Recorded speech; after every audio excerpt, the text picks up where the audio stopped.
This is The Big Swing, the home of inspiring behind-the-scenes business stories from the world's leading content creators. My name's Sam Barcroft, and I started my media company back in 2003 from my bedroom in London.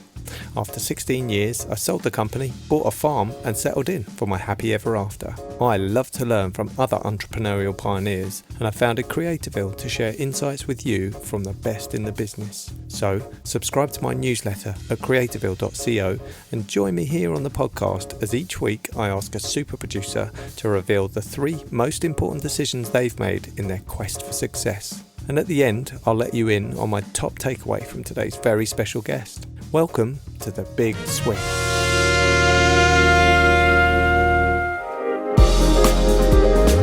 Today's guest is the prolific songwriting talent who's the secret sauce behind some of pop music's biggest hits.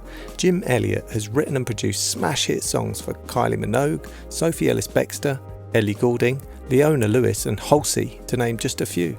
We're about to hear how he went from writing jingles in a broom-cupboard in Soho to becoming one of the UK's most successful music producers. One of Jim's first challenges came when he arrived at university and realised pretty much straight away that it wasn't for him. In hindsight, I just wasn't quite ready for academia. And also, I think I found the university thing of just doing a bit of work and then getting drunk all the time. And that is brilliant fun. But I kind of was over it after 2 weeks. I was like, right. And I had this drive, I guess. And I was starting to make more and more music. And then in a record shop in Oxford, bumped into quite a character called Olaf, who worked for this music distribution company just outside Wallingford called Plastic Head.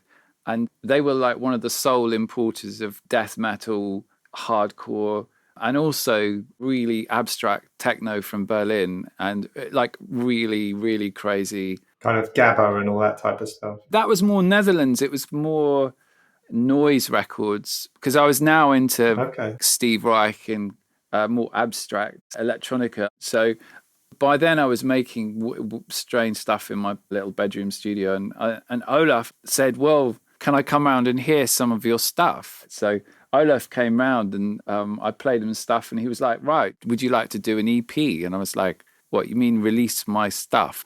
And he was like, yeah, well, I'll do a little deal. And I was like, whoa, this is, it blew my mind. That why would he want to release my stuff? Anyway, we came up with an idea called the Movement Project. He helped me name it because I was like, what, got to come up with a name. It was so exciting. He pressed up sort of a couple of thousand records and he sold them all, and then he pressed them more and more. And we were then doing 3 or 4 EPs every other month. It was quite a regular thing. I would just make this stuff and it was kind of, there was no guidance. So we're in 1995, you're in your first year at uni doing French and history, and all of a sudden, almost by accident, you're a record producer pumping out EP after EP with death metal label under Olaf. So that was the kind of cool side. But then what also happened, and it gets madder now. So a friend of mine said he was an A&R at a big record label, which I didn't even know the world of major record labels, but he rang me up and said, look, we're looking for a World Cup theme tune.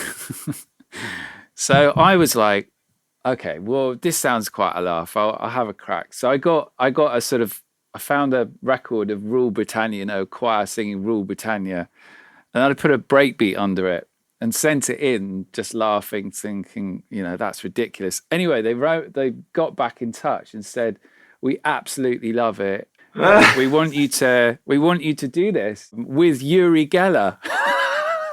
What?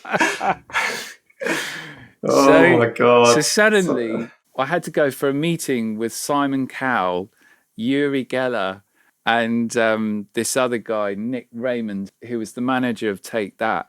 And he was like... Aged 18, 19, you're still like, this is still kind of first year. I think I was 9. Yeah, I was 9. I just turned 19, I think. And so I went in, and that was the world where they were all powerful, and I just felt uneasy. But I thought, come on, what have I got to lose? So Nick Raymond said, "Do you want Take That in the record as well?" So, I know. And then you're sitting there going, I was like, not sure. I think it's the wrong look. I just want Yuri. So you took Uri Geller over Take That in your first big major release. Well, it gets stranger still. So, and Uri Geller is an absolutely amazing guy. He's absolutely extraordinary. But and he, he bent some spoons and read my mind. In your meeting, he started bending spoons in your meeting with Simon Cowell. Yeah, because he sensed I wasn't a believer. He said, "Do you believe in me?" And I was like, "Well." And he goes, "Let me stop you there." So he then bent spoons, and it was mind-blowing. And then he said, "I'm going to read your mind." So me and Simon Cowell went next door, and I drew this picture. I can't remember what it was. And then Uri Geller sort of came around the corner and said he just drew the same picture. I mean, it was so bizarre, the whole thing. So I was given a carte blanche to do what I wanted. So I went down to Oxford King's College choir and got them all to sing Rule Britannia, which sounded awful, actually, because you need real people singing it, not a full-on choir. So that was an epic fail. The whole thing was actually a disaster because it sounded awful at the end. It was my first epic fail in the major record thing. So from then I was in the major record. Did it get released, Jim? No. It was just a real lesson in that I had to, like when people have really big ideas sometimes, if you're not careful, it just gets out of control and it runs away with you. And if you don't know what you're doing, which I didn't, I was winging it so much. And how did it make you feel at the time when you realised it wasn't going to work? I mean, honestly, from the get-go, I thought this whole idea was ridiculous anyway. But my friend quite early on said to me, like, in music, you've always basically got to say yes because you never know what might happen. And somehow through doing it, you'll work out whether it's going to work or not. And which sounds a bit mad, but it's true though. Like I met a manager. So I then got a manager she was like intrigued by what I was doing with my music. And so she said, well, that was a disaster, but would you like to start remixing some of these pop acts I've got? I started remixing Ronan Keating and then Five, some of these boy band things. I was just adding kind of strange noises, which they seem to love. And that actually did work out. So, and obviously these jobs played quite well. So I was like, well, I'm beginning to earn enough to maybe consider it being a career. At that point, Jim, you're kind of a uni student. You've got a bit of time on your hands. You've got this work coming in. That, I suppose, from everybody else's perspective, that must have just been remarkable. What do you think that the Simon Cowells of this world saw in you, a kind of young student, that made them think it was worth working with you? What edge did you have that they were missing in the majors at that time? I was a little bit naively arrogant because I was so freaked out by actually working with these people. It came across probably as this ridiculously overconfident, devil-may-care attitude. Also, I did find the whole major record label industry a bit like a movie. It felt like everyone was acting, from the cliched guy with the big board table, with a cigar in his mouth saying, "I can make you a star, baby." The structure of it was just so funny to me that I kind of was like, well, if they're acting, why can't I as well? Maybe I'll just be the hot producer, play the role and just slightly wing it, I guess. That's like a gangster thing. That's what Beyonce does, right? When she gets on stage, she plays Sasha Fierce. She turns herself into an alter ego. And so it sounds like you were doing something like that. It felt like a game. I even had a fake secretary that I called Mark. Or my flatmate, Nina, she would take the call and say, "Hello, this is Jim Eliot's private secretary." Brilliant. Oh, my God. Yeah. So you had these guys on the end of a string, really? Not really, no. They all knew. I think what's interesting about music is that because there are no rules effectively to enter the music world, if you're talented or you can produce something and there isn't a set way you have to be. And that's another thing I loved about the industry. If you're an artist or offering something creative, you can be who you want to be. Whereas I think if you're the other side of the fence, you'll have to play the executive role, etc. And also, I think nowadays it is different. I probably wouldn't have got away with that now, the way things are. So, Jim was on a roll, remixing Ronan Keating, Five, and the other super famous boy bands. He'd hustled his way to the kind of success that many of us will be delighted with. But Jim was still meant to be a student, studying full-time at university.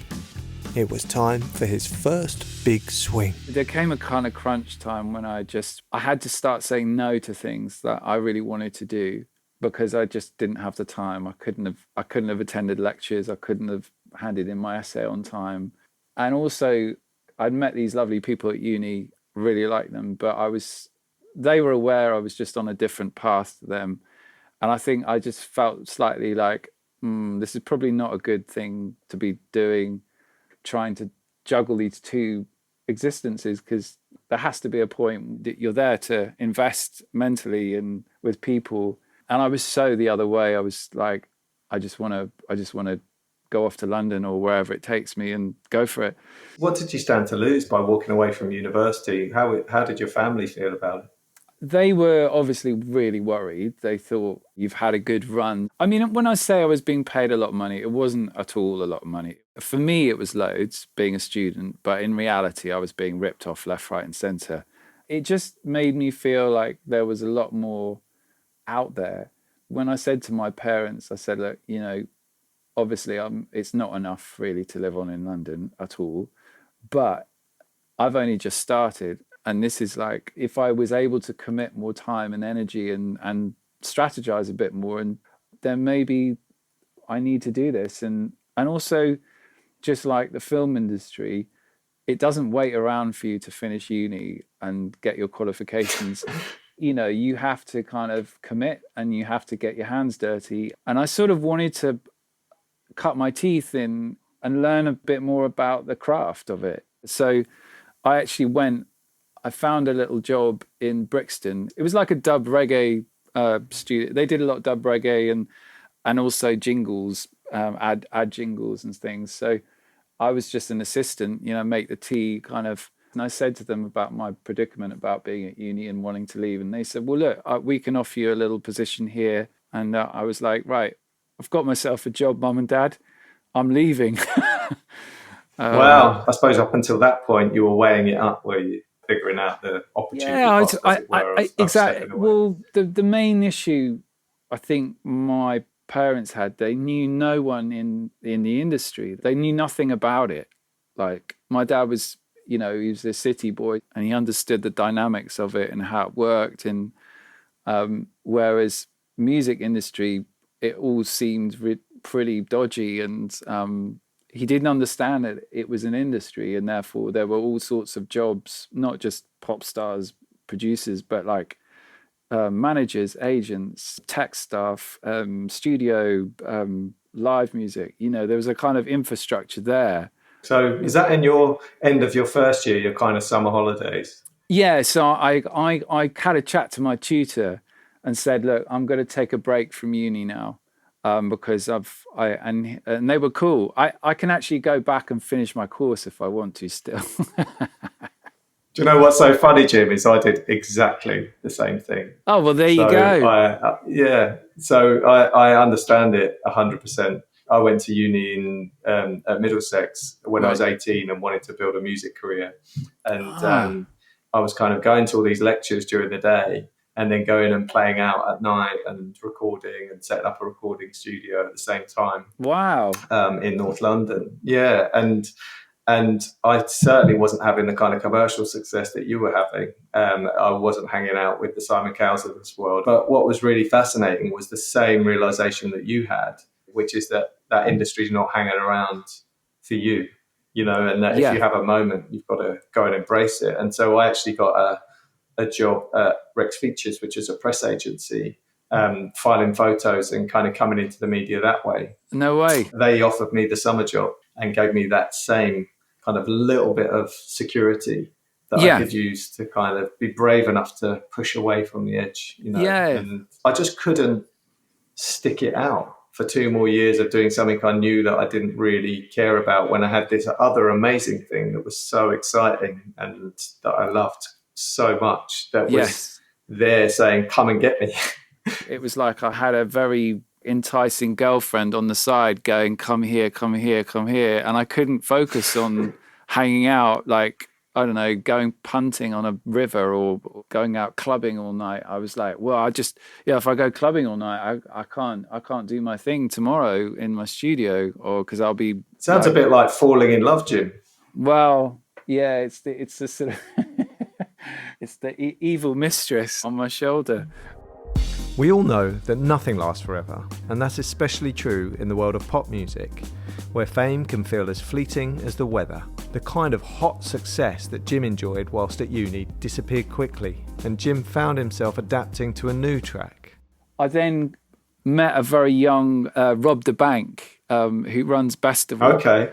So by then I was starting to make inroads in this thing, and I had a little studio in Soho.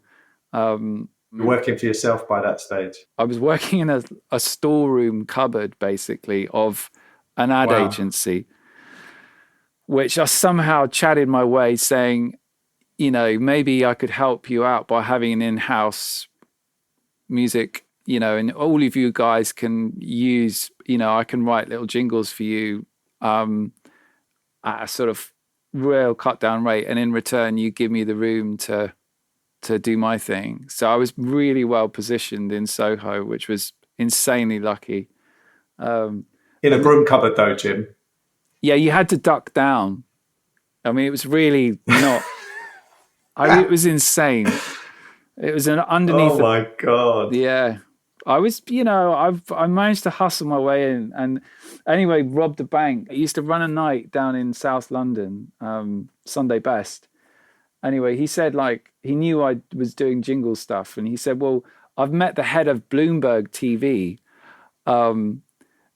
And he's asked me to do all the music for Bloomberg TV. So should we do it together? And I was like, well, yeah, why not? This sounds crazy. But so me and Rob went for a meeting with the head of Bloomberg TV. Brilliant. Now, he's a seriously good blagger.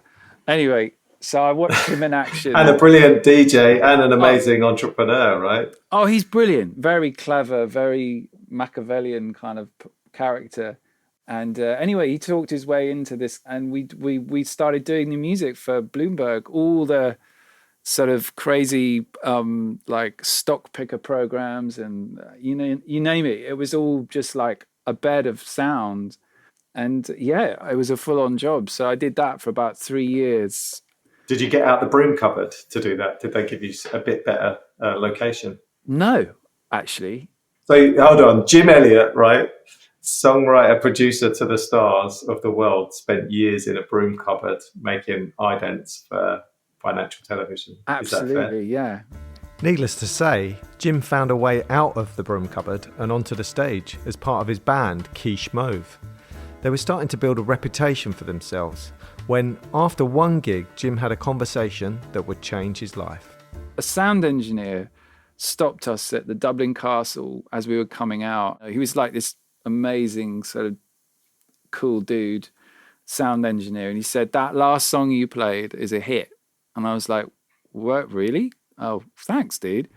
And he said, look, I'm only saying that because I record all the sets here, and I'd really like to send that song to a friend of mine. Anyway, this guy rang up and said, look, I love this song. It's fantastic. Tell me more. And I was like, well, we're a band, we're hoping that he'd go, right, I want to sign it. He goes, I'd love my artist to sing this song. And I was like, what do you mean? It's kind of our song. And he goes, no, you give the song to us and we'd sort of do a deal over the publishing. And I didn't really get it. I was like, well, that feels weird to give away my song. And bearing in mind, we were still playing it on stage. Anyway, the guy said, it's Kylie Minogue who wants to record it. It's her comeback single, and it'll be everywhere. It's you should really consider it because your band's going nowhere, kind of thing. I want to jump in for a moment here. It might seem that having your song bought by Kylie Minogue is the ultimate OMG, we've made it moment. But one of the tricky things about being an entrepreneur is when opportunities come along that challenge your idea of precisely what kind of success you want. I remember being in a band, and your bandmates are like family. It's great when you want the same thing, to be superstars on stage with the audience jumping up and down singing your songs. But it can be awful when those dreams pull you apart. And for Jim, it was tougher because his band, Quiche Mauve, were on the brink of stardom. And the love of his life was the band's singer, Mima. It was a really tough decision. I think because it sort of spelt a sort of shift in terms of focus, because we had lots of other good songs as well.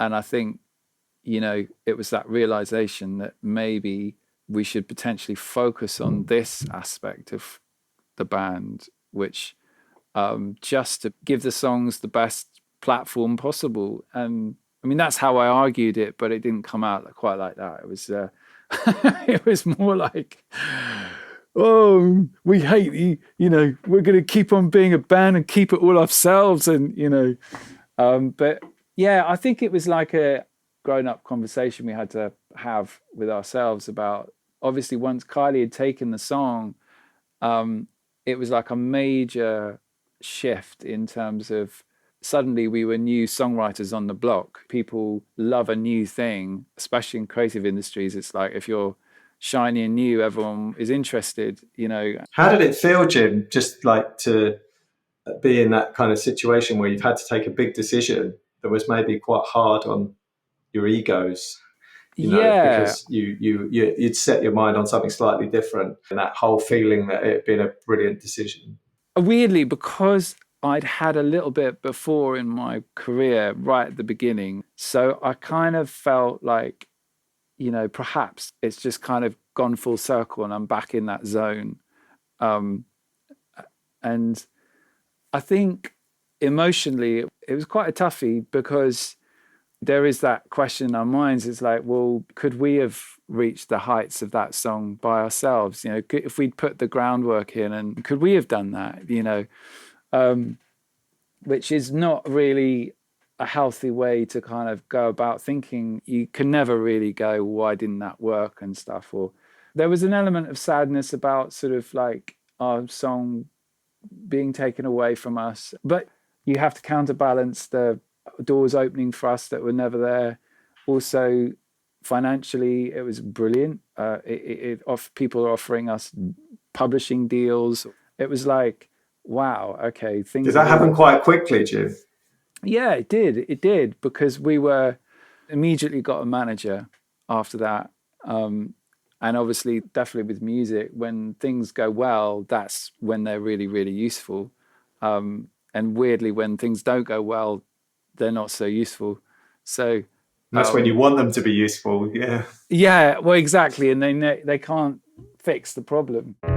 Once again, the stars had aligned for Jim, because he seemed to know when to take an opportunity, even if that choice was really difficult. Off the success of his work with Kylie Minogue, the offers rolled in, and sure enough, his songs were now topping the charts. I had a #1 record with Olly Murs. How was that, your first #1? That was mind-blowing. I was a huge fan of Top of the Pops on Thursday nights on BBC, and that was still the dream, wasn't it? Because I love pop music fundamentally more than any kind of outright pop I loved, and so the charts are really important to me. And I mean, I just couldn't believe it. I was like suddenly going, I've come from a broom cupboard to suddenly sitting by a pool in the south of France, listening to the charts and going, yep, tick. Oh, amazing. Yeah, it was a cool thing, but quite quickly again you suddenly come off that cloud and it's like back in the studio, and for then half a year nothing really hit. So it just goes in waves. But as a songwriter, you're constantly writing all the time. You'll write a song and 2 years later it will come out and then either do something or not, but you almost forget about it. I suppose that's because you're so prolific. And when I look at your discography, you've worked with an amazing range of different people. So it's really obvious to me that you sit there every day planting seeds in your garden of music, and watering them and tending them. And you've got that great deal with Sony where they're backing you on a publishing level. And that kind of becomes its own moment then, I suppose. Sometimes it's going a bit quieter, but you've kind of created this incredible creative factory almost of brilliant songs. I have to be careful about listening to music because I get jealous. I've always made a rule of, like, in the studio, I've learnt this, like, don't listen to other people's music in the studio. Don't cross-reference stuff because it's too depressing.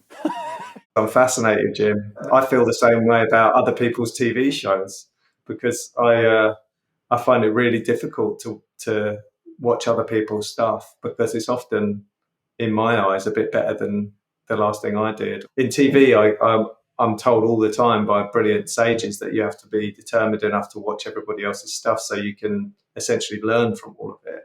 And I think that is true to an extent for me, but I can totally understand that jealousy piece, and it makes me really miserable, and it makes me want to stop making stuff, not want to make more. So I get it. And so what I would say is, where do you think that determination comes from and that competitive spirit in you, Jim? I don't know. I grew up in a very competitive household. I would say that the competition, and the slightly unhealthy competition, I would say, in my household, with sibling brothers, I don't know if that it's probably contributed, but also I felt like because maybe I dropped out of uni, it's all I had. I didn't have a backup of kind of uni qualification. I haven't really done much else in my life in terms of jobs. This is all I do. So in my head, it's kind of like all or nothing. I think that drives it. And also, from the early days as well, when money was tight and you're hustling away, and maybe in the background of my head, mind, I was worried that it would all go away very quickly. It would sort of disappear. Like it did after your whole kind of boy band remixing stage. Yeah, a little bit. I know how fickle it is and how you can't really rest on your laurels too much, well, at all, really. And I would say it's probably driven by fear of... so interesting. I've got a lovely studio. I've got a really comfy house, but I still feel behind that there's this watch out feeling. You're not in the clear yet. When I was speaking with Jim, I noticed that some of his big swings were huge decisions thrust on him by other people. It was the market dictating what kind of success Jim could have, and it was up to Jim to decide whether or not he grabbed those opportunities. But this last big swing was different.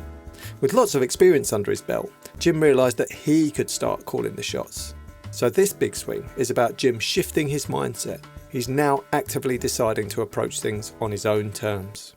Sitting making music all day, it's quite a selfish occupation. You have to be. It's collaborative, but often you have to be quite demonstrative underneath the sort of guise of being creative. You have to be quite manipulative of people psychologically to get them to do what you want to do, even if they think it's their idea. And it was really a kind of realization that I've been in this job for a long time doing the same thing, and maybe being more open to more collaborative relationship-based work things would be quite interesting. And that may be, for instance, writing scores for people, trying to explore that idea of working with a director, or writing music for library things where essentially it's not about creating this huge pop song. It's more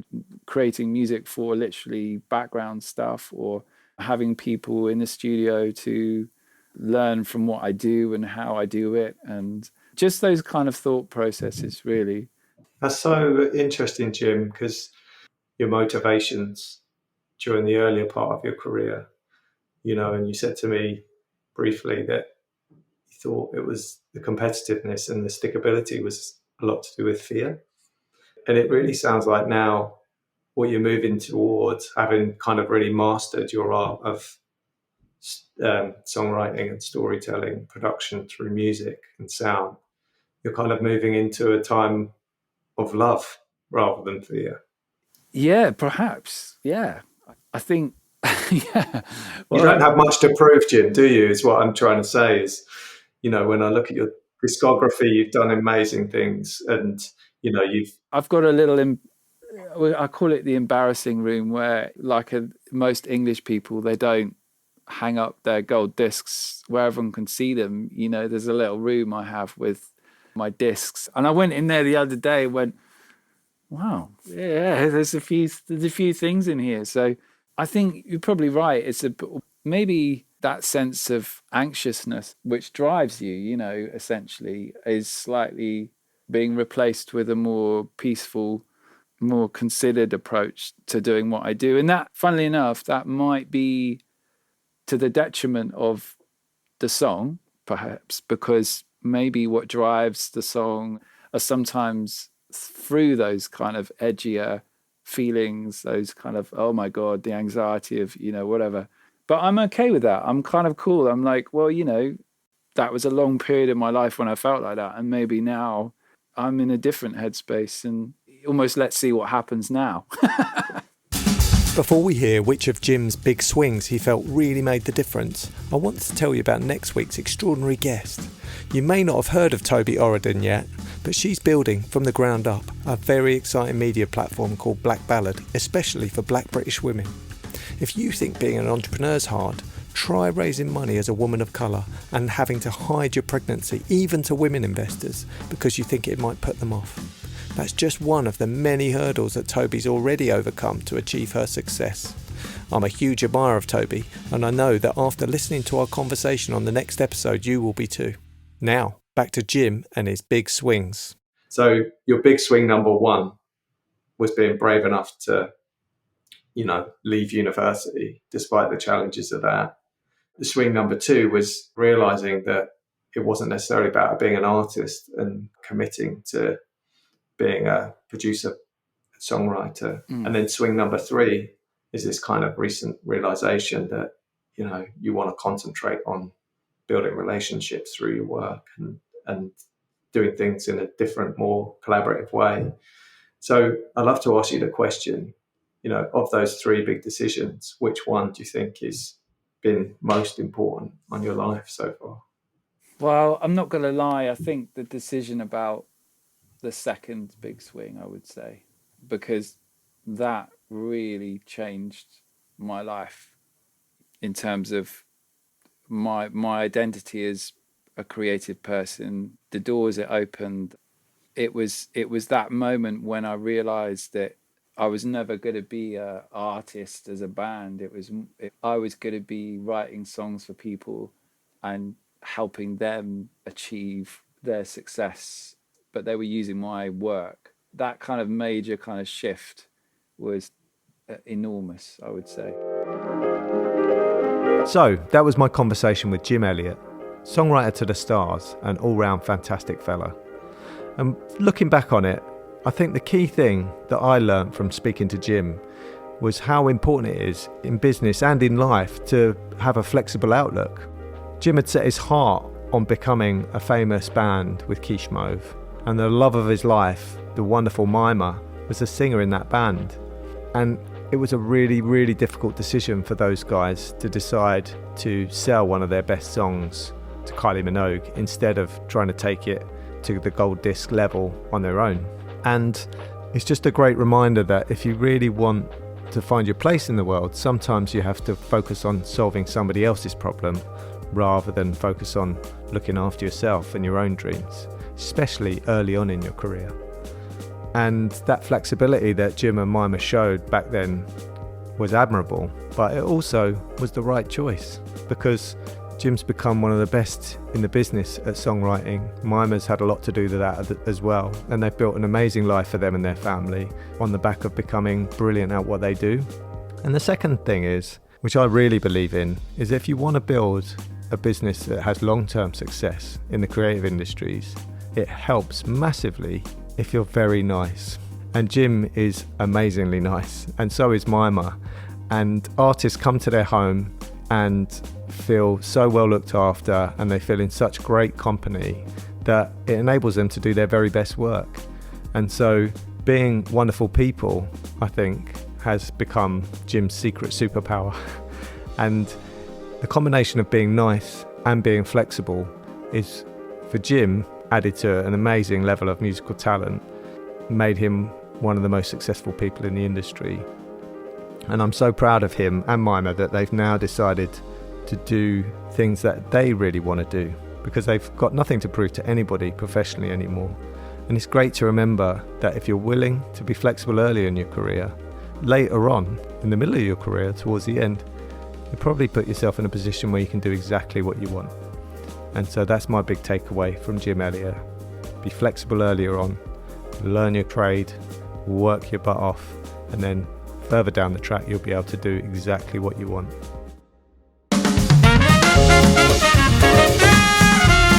The Big Swing podcast is produced in association with the amazing Spirit Studios. Our executive producer is Fred Casella, our sound designer is Will Horrocks, and The Big Swing was created by me, Sam Barcroft.